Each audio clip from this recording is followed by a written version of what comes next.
Le détroit d'Ormuz vient de se refermer. Le prix du baril peut doubler sans que vous ayez le temps de réagir.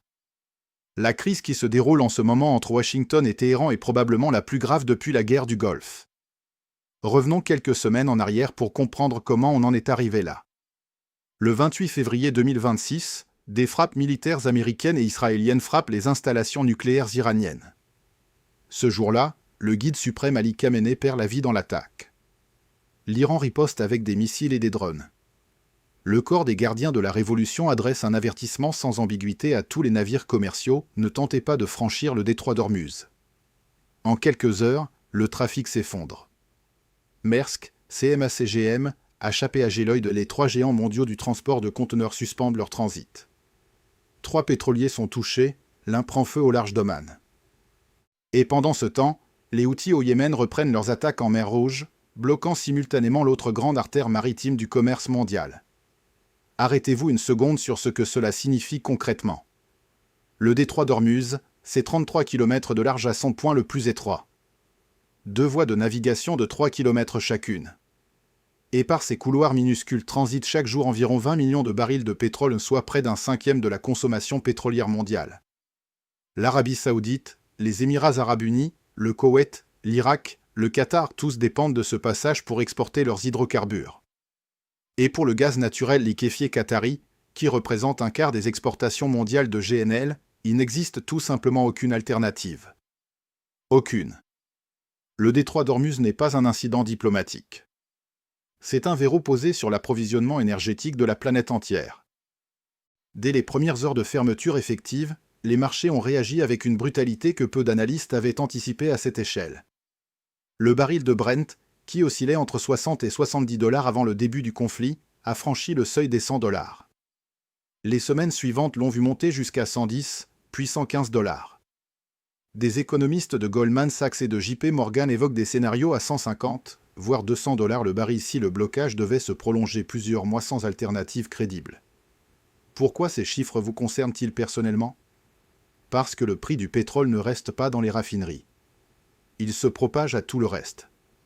À votre facture de chauffage, au prix des billets d'avion, au coût du transport des marchandises, et à l'inflation que vous ressentez directement dans les supermarchés chaque semaine. Selon l'Agence internationale de l'énergie, les options alternatives au détroit d'Ormuz sont extrêmement limitées. L'Arabie saoudite et les Émirats disposent de pipelines terrestres, mais leur capacité combinée ne dépasse pas 5,5 millions de barils par jour. Face aux 20 millions qui transitaient quotidiennement par le détroit, c'est structurellement insuffisant. Ce n'est pas une pénurie qui se règle en quelques semaines. C'est un changement durable des conditions d'approvisionnement énergétique mondial. C'est dans ce contexte explosif que s'ouvrent les négociations. Et c'est là que les choses deviennent encore plus complexes. Le 7 avril, Donald Trump annonce un cessez-le-feu de 2 semaines. En échange, l'Iran accepte de rouvrir partiellement le détroit d'Ormuz à certains navires commerciaux. Mais dès le départ, les termes sont flous et les interprétations divergent radicalement. Téhéran exige que le passage soit coordonné avec ses forces navales. Washington refuse tout contrôle iranien sur ce qu'il considère comme une voie maritime internationale. 2 positions. 2 souverainetés. Une seule voie d'eau. Le sommet d'Islamabad, au Pakistan, réunit pendant plus de 21 heures les délégations américaines, iraniennes et pakistanaises. La délégation américaine est conduite par le vice-président J.E.D. Vance, accompagné de l'émissaire spécial Steve Witkoff et de Jared Kushner. Les négociateurs iraniens arrivent avec un cadre en 10 points. Les 2 parties s'accordent sur plusieurs points secondaires, mais sur la question nucléaire, l'impasse est totale. Washington exige un démantèlement complet du programme nucléaire iranien. Téhéran refuse de renégocier ce qu'il considère comme son droit souverain. 21 heures de discussion. Pour rien, ou presque. Le 12 avril, les négociations s'effondrent. Ce même jour, Donald Trump annonce sur Truth Social que la marine américaine va bloquer tout navire entrant ou sortant des ports et zones côtières iraniennes. Il ajoute que tout navire ayant payé un péage à l'Iran sera intercepté et dérouté. C'est la déclaration d'un blocus naval, un acte qui, en droit international, s'apparente à un acte de guerre. Pensez à ce que cela représente pour l'économie iranienne. L'Iran tire environ 80% de ses recettes d'exportation du pétrole et du gaz. Ces hydrocarbures représentent près de 24% de son PIB. plus de 90% de son commerce extérieur passe par le détroit d'Ormuz. Selon des chercheurs de la Fondation for Defense of Democracy, un blocus complet coûterait à l'Iran plus de 435 millions de dollars par jour, soit 13 milliards de dollars par mois. C'est une asphyxie économique calculée, méthodique, planifiée. Mais voilà ce que personne ne relie encore clairement. En voulant étrangler l'Iran économiquement, Washington frappe aussi indirectement la Chine, le principal client pétrolier de Téhéran. Et Pékin ne regarde pas cela sans réagir. Xi Jinping fait passer un message clair, la fermeture du détroit d'Ormuz est contraire aux intérêts mondiaux. La solution ne peut résider que dans la négociation, pas dans le recours à la force. Ce n'est pas une déclaration anodine.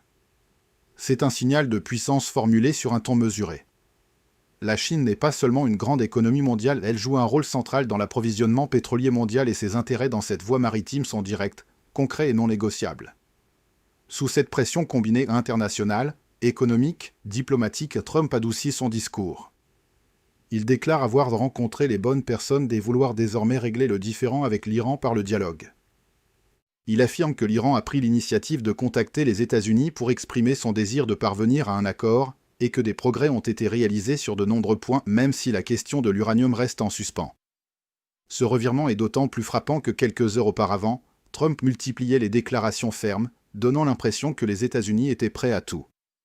L'avertissement chinois a non seulement bouleversé ce discours, mais a contraint Washington à revoir sa stratégie en quelques heures à peine. Selon les experts, si la Chine avait ouvertement soutenu l'Iran dans un rapport de force direct avec les États-Unis, non seulement l'équilibre des puissances dans la région aurait été modifié, mais l'économie mondiale aurait pu être gravement déstabilisée. C'est pourquoi les États-Unis ont cherché à apaiser les tensions et se sont engagés sur la voie des négociations. Une initiative diplomatique forte de Pékin a, en quelques heures, complètement changé la donne et contraint Trump à un revirement qui a temporairement évité au monde une escalade majeure. Mais ce revirement est-il durable ? La suite des événements suggère que non.